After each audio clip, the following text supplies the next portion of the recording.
Hi. Well, we have two more categories of things to do, and I'm gonna show you now. So, firstly, watch all these extras, what they contain, and two,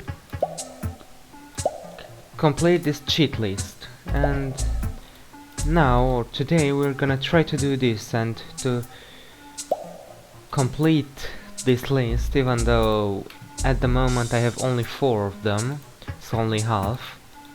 And we're gonna try them out. Yeah.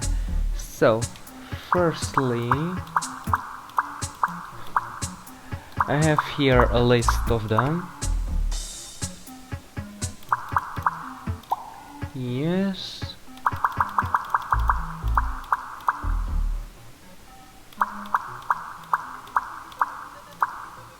Okay, and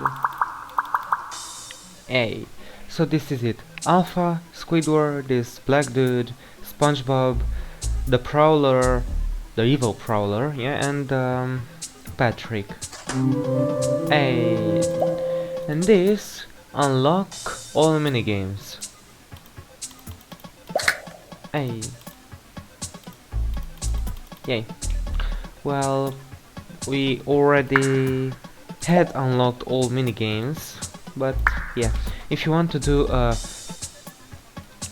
well, they're cheats, so if you want to somehow speedrun the game, then you use them, but I didn't, because I just didn't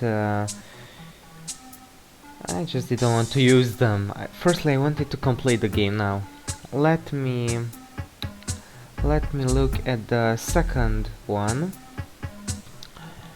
and it's nope,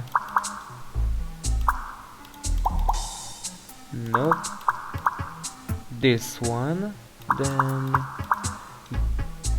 these two red guys. Okay, this first dude. Yeah, this maniac. Yeah, this party man. Yeah, and again this dude. And A. And this is unlock all levels. Well, we have this one too. I mean, this one is extremely good if you want to speedrun the game, because like that you can well, speedrun the game. I don't know what else to say. And okay, now we have these red guys, Pinky. We have again this maniac. We have the skeleton, or the white, yeah, the white Jellion. We have Patrick, and we have Mr. Krabs. And this is for the cheat unchanged or filter. Warning, 18 plus. Yeah. Oh, and you can select and unselect it. Yeah, these ones you can't. I understand why. Okay. So we're gonna have this on and we'll try a few levels with it, because why not? And for the fourth secret that I know about, we have well, again this black dude. We have our favorite maniac, the party master. We have this dude, an alpha, and an amazing Squidward A, which unlocks the Starfishman filter. And this is also, you can choose if you want to have it or not. And these are the 4 filters that I know about, that I found. And let's try them out, yeah. So the first one and the last one matter, to say it like this. We can try those out. And let me see. I think that jellyfish. Oh God, what just happened? I mean, dude, do you see the contrast? I mean, okay. So jellyfish fields. Oh God, is something wrong with the graphics? I mean, dude. We'll see. So, Barry is the AI that curses the most in this game.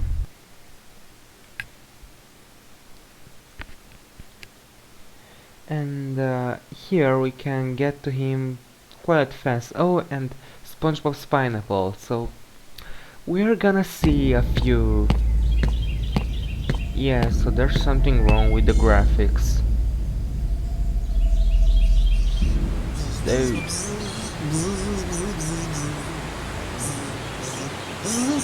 If a weird thing will pop out.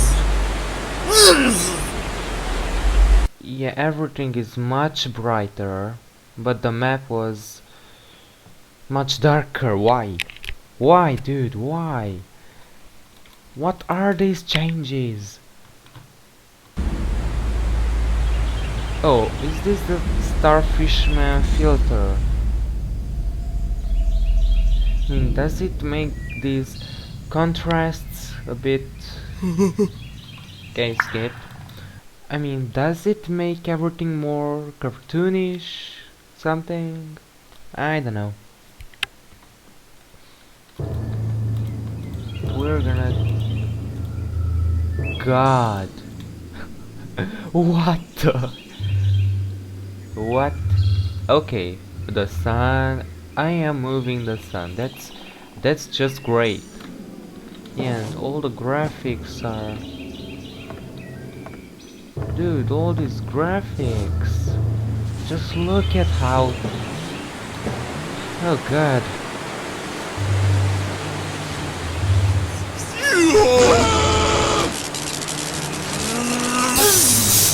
When you see. Oh God. The Prince Jellian, dude. And after this try, if you do this by accident, then the first thing you'll think of is that you have broken the game, because mainly, yeah, that's what's happening. The water is pitch black. Dude. Now let's not die and let's hear you, Barry. Ow, you stupid bitch. Oh God. Hey, yeah, so the colors have changed a bit.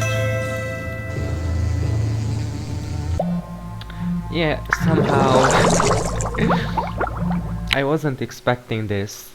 I mean, the curse. I hope nothing bad happens with this video, but well, who cares? Either way, I'm not making any profit out of this. So, SpongeBob's pineapple. Because there we can get to Barry very fast.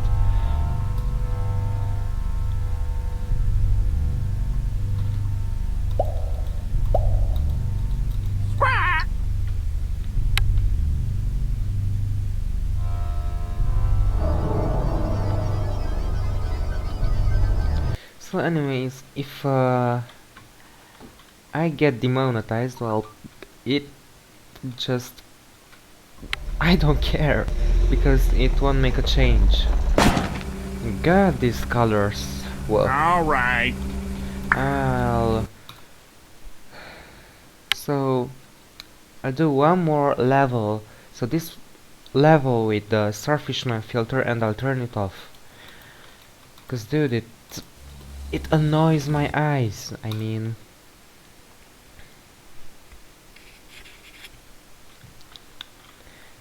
I could play the game with. Oh God.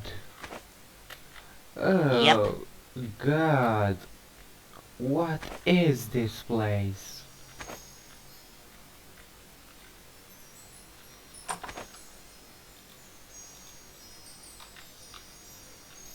Oh, basically, now I'm a human flashlight.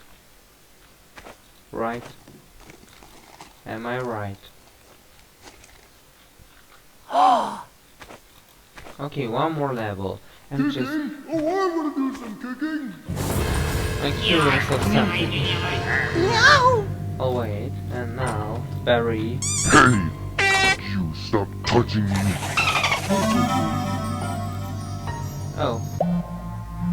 Okay, I thought that you was gonna curse, but no. Well, anyways, I wanna try out the Murmulaire. I want to see how bright it is with this filter. Yes. Come on, hit me. Let's see how hard can you. And yeah, firstly, let's see this, and I think that after we'll see a few of the secrets, because why not? I have to make this video longer, dude.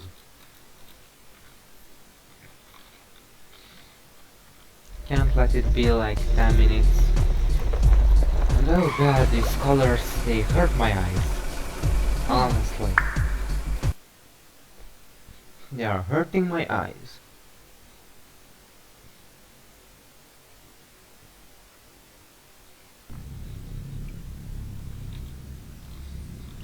Dude. Are you serious? I don't even need a flashlight. Now I don't even need a flashlight, dude.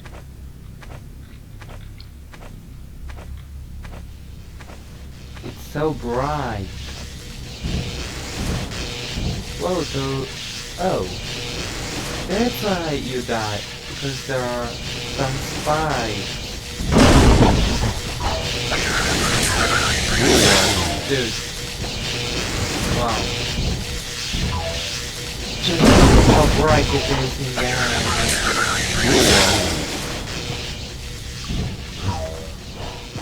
Dude, I don't... I mean, the flashlight gives less light than this cheat, I mean. God, this cheat is extremely good.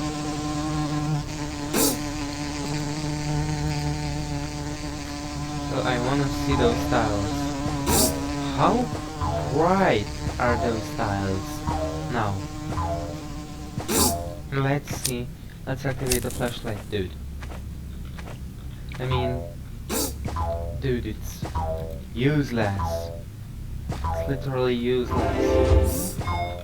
Okay. I mean, the colors are different. That's for sure.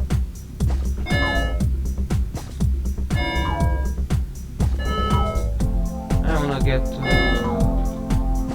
the end of this. And if I'm here, I'll want to try out something that I wanted to do long time ago. This part. Let's see if I can speedrun this part, because I might have an idea how to do it, and it's gonna be amazing. Oh yes, you can. Woohoo!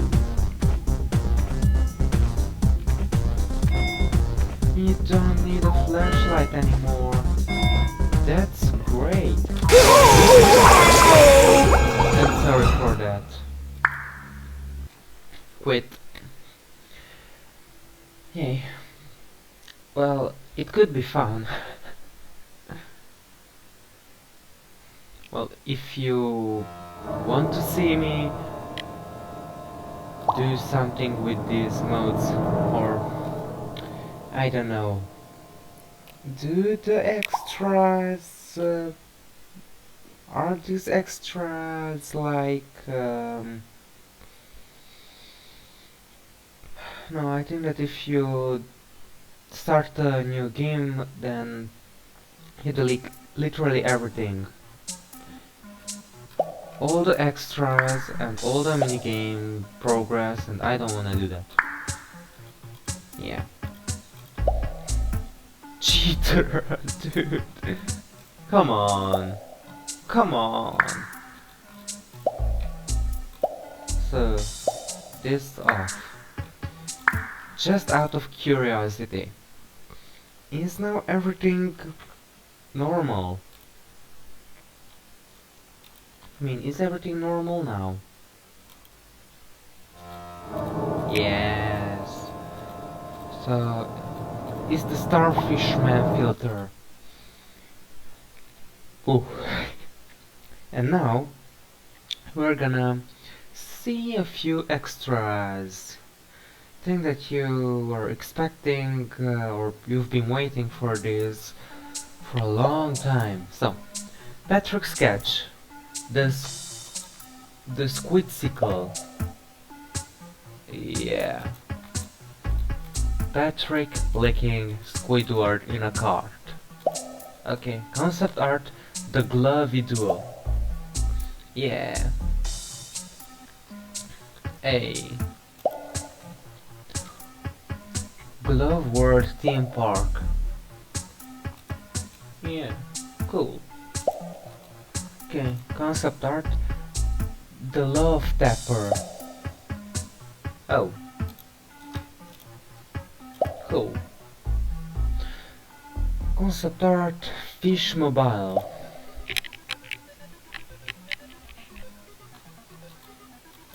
I don't get it. Sorry. No, I don't get this. Sorry, I'm just too stupid for this. So, Funhouse Sea Urchins. Oh, interesting. And no, Mother Jellyfish. It's like a normal jellyfish, just fatter, I mean. Okay, and now the developer commentary. Glove World was conceptualized quite a while after we began development of Around the Clock. It was about halfway through all of the levels, I'd say, around the ballpark there, when we had begun work on it, because we already had all of the house levels worked on, and a couple of other levels finished as well. Because Glove World is our humble beginning to this, tragic tale of woe and despair going on in Bikini Bottom, we had to take a more chaotic route. When I had to think of how the story was going to begin, I had to keep in mind the knowledge prior of the Jellians in terms of the SpongeBob lore. Because by that point, they already knew that the Jellians were a thing, and the Jellians were well aware of who exactly ended them during their first reign of terror.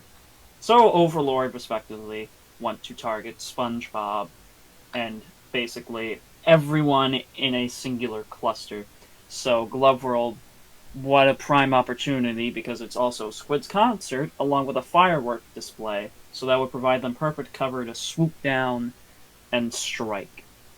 So this level's treated more as like an introductory, sort of yet chaotic scenario that you're kind of thrust into. And based on feedback, a lot of people liked that, so I cannot complain there. Glove World was generally an easy level to make, I'd say. Like the whole theme park, the tunnel, all that was, it was pretty easy to make, I'd say. It wasn't so much as smooth sailing with the maze. The maze is actually what we joke around with, one of the cursed levels of the game, because of how very fragile and delicate it is. We ran into quite a few problems while in development. Certain areas would end up stuttering, causing quite a large amount of lag and freezing. It wasn't optimized properly as a result.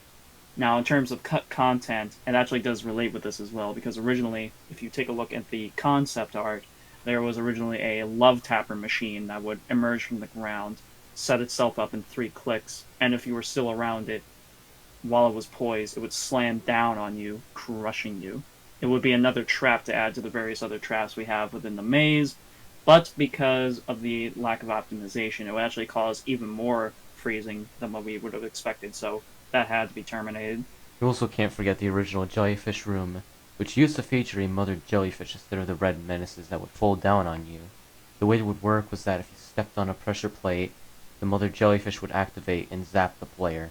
Then, we originally had the sea urchin room have actual sea urchins, and when you stepped on them, they would permanently slow you down because they would stick onto your screen for an extended period of time.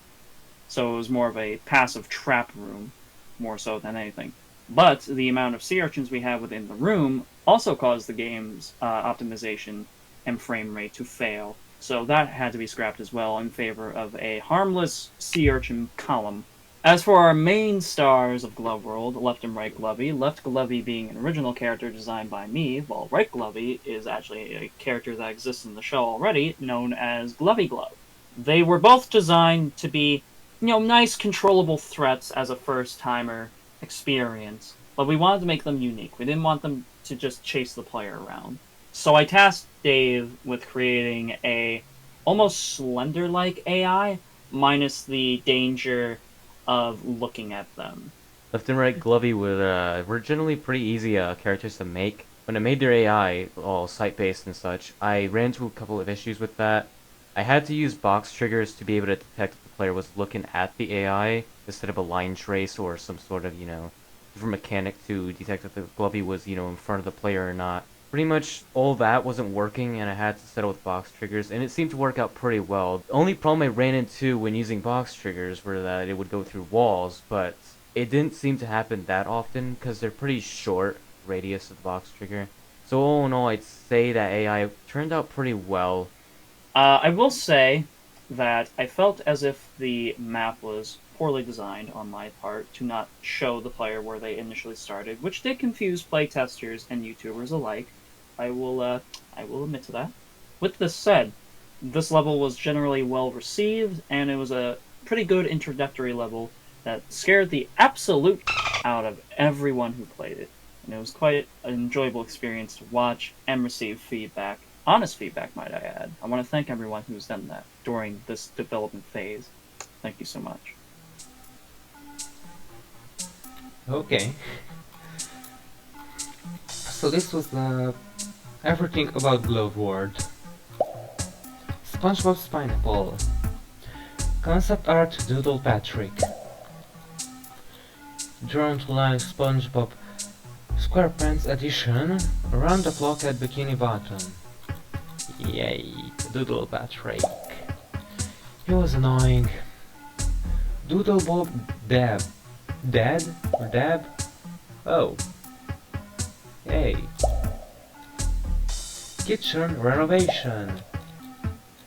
Let's see, what's different? Nothing. For me, everything is the same. Here you need to pour Gary's food. Somewhere here, behind the camera, are the bags of food. Yeah. I don't see any differences. Come on. The Doodle Gang. Oh. Hey. That evil smile. Jesus. Doodle Jallions. What? Oh yeah. Yeah. Cool. The fireplace. Yeah. The library, the fireplace in the library, so I tried to make some parkour in there on the objects to try to reach a higher place because I thought that there was a secret in there, but no. And the developer commentary for this level. The Pineapple was the 8th level to be conceptualized, and the 3rd home-oriented level at the time of its development. Just like Patrick and Squidward, I had to not only give the players something valuable to find, but also introduce an enemy that would be a reference from the show. Thus, the doodles were brought to the horror genre. Doodle Bob and Squid Drawing were from episodes like Frankendoodle and Doodle Dimension, while Doodle Patrick was from Drawn to Life SpongeBob SquarePants edition. Ironically enough, the relationship between the doodles reflects SpongeBob and Patrick's from the mid-seasons, whereas Patrick was abusive and SpongeBob would most likely accept the abuse. However, I didn't necessarily agree that their presence within the Pineapple, let alone the story, was required. In response, Padre had convinced me to include them when he decided they would serve as a secondary antagonist within the game. When I designed the Pineapple, I was able to keep that feel that you were still in the Pineapple and not in some sort of mansion, by creating a sort of illusion when looking outside and seeing the same scenery downstairs and upstairs by duplicating the objects outside, and making it seem like you were still seeing it from the same perspective. Once I finally nailed the design of the house, I moved on to the doodles. These scum were pretty interesting to design, with them being 2D characters instead of 3D like usual. The mechanics for these characters had to work just right. I didn't want to have 2 roaming enemies in such a small space, you know? So I made Doodle Bob the only mobile threat in the house, and Doodle Patrick as an ambush type enemy. We don't talk about Squid Drawing though, that sad sap's only good for spawning Doodle Bob in the right places, and ending chases quickly. Dave ran into a few problems while bringing these doodles to life. For instance, Doodlebob was going to run to the player's location when Squid Drawing was stepped on, but due to a lack of technical know-how, and Dave being generally stupid... What'd you say about me? Cut that out. We instead favored the idea of an instant teleport, which would, in turn, reset as patrol. This soft reset would go on to aid players with their escape if they were caught. Doodle Patrick is easily one of the more challenging enemies you'll encounter in the base game. Due to his unpredictable ceiling teleportation, we had to notify players of all trap points he could rest at. Safe to say that was a good decision between the both of us. This level is the hardest out of the 3 that were featured in the private demo, causing some to rage quit out of spite. I decided to reel back on Doodlebob's speed a little bit and push his end chase spawn back into the study to make the level a little more fair for those who were struggling. We knew our limits when adding a sense of challenge to each level. In other words, we had to think like a Sabali in order to tone down the difficulty curves of future levels. Not throwing shade on Omar. We like you, my dude. We like you. Nah, not really. Yay! Okay, well, one more Squidward's Monument. This is the last thing for today. So, artwork Seaberry. Oh right, it was a picture. Yeah, in his home. Beagle animal doll. Oh. Yeah, he seems like a Jolyon with a face. Honestly. And he looks small, like really small. Living room. What? Is it more...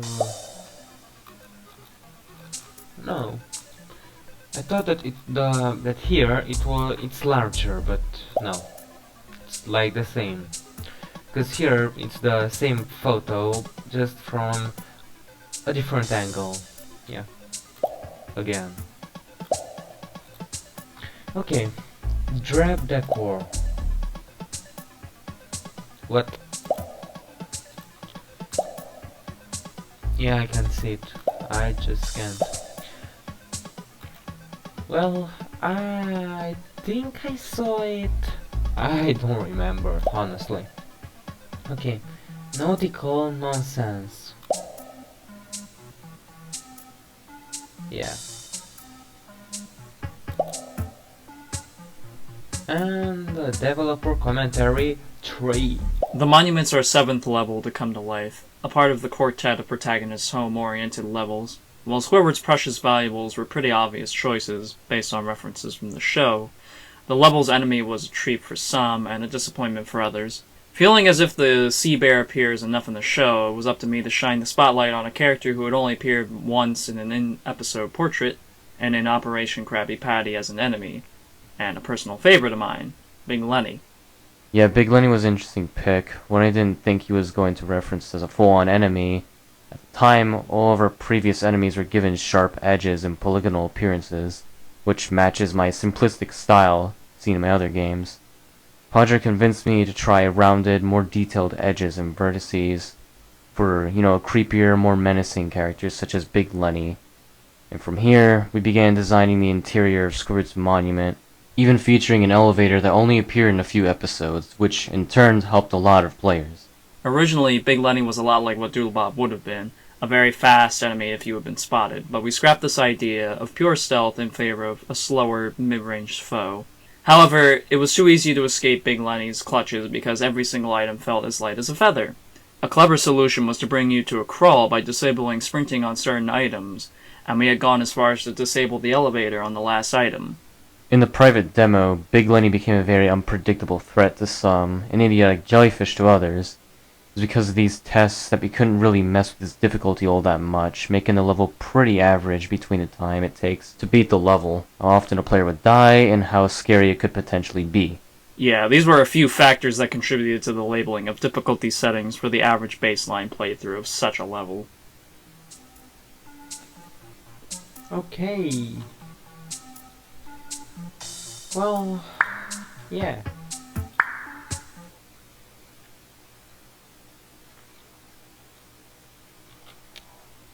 It's interesting. But I think that this will be it for today. So, see you next time to see or to get to know what other stuff exists in here.